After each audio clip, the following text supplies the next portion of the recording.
Hello everybody, good afternoon here in Canada. It's a Monday here and it's been 4 months since I started growing out my gray. Ayan, it's grown longer and honestly the first few weeks, the first month was the hardest kasi that's when you really see the line, the difference between the white and your dark hair.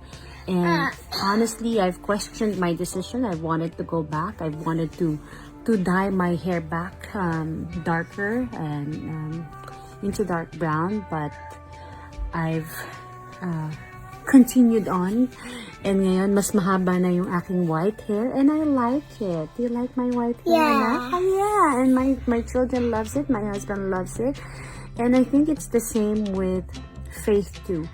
When you're trusting God about something, the first maybe few moments, the first few times feels like you don't see any result. It doesn't look good. It feels so hard. It feels so challenging. But let that be a reminder for us that God makes everything beautiful in its time.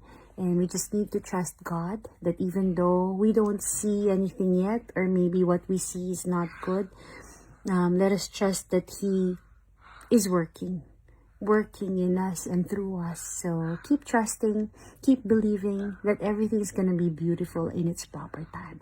God bless you, everybody. Have a great week ahead. Yeah, Mama? Yes. Yeah. Hindi kinakahiya ni Lara Quigaman ang kanyang mga puting buhok. Sa halip, buong pagmamalaki niya itong ipinapakita at tinatanggap bilang bahagi ng kanyang sarili at ng kanyang journey sa buhay. Para kay Lara, hindi naman kailangang itago ang mga pagbabago sa katawan habang tumatanda.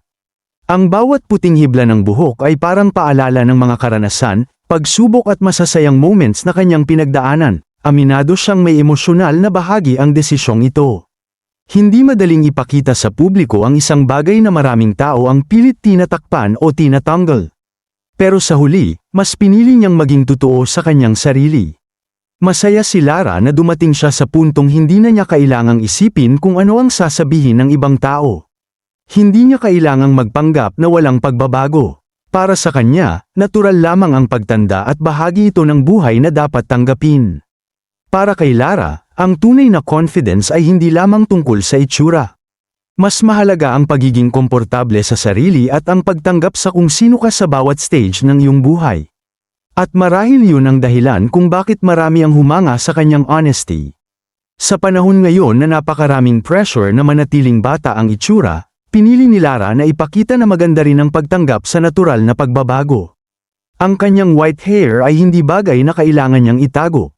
Isa itong bahagi ng kanyang pagkatao at ng kanyang kwento. Proud siya sa kanyang white hair, at higit sa lahat, proud siya sa babaeng naging siya dahil sa lahat ng pinagdaanan niya.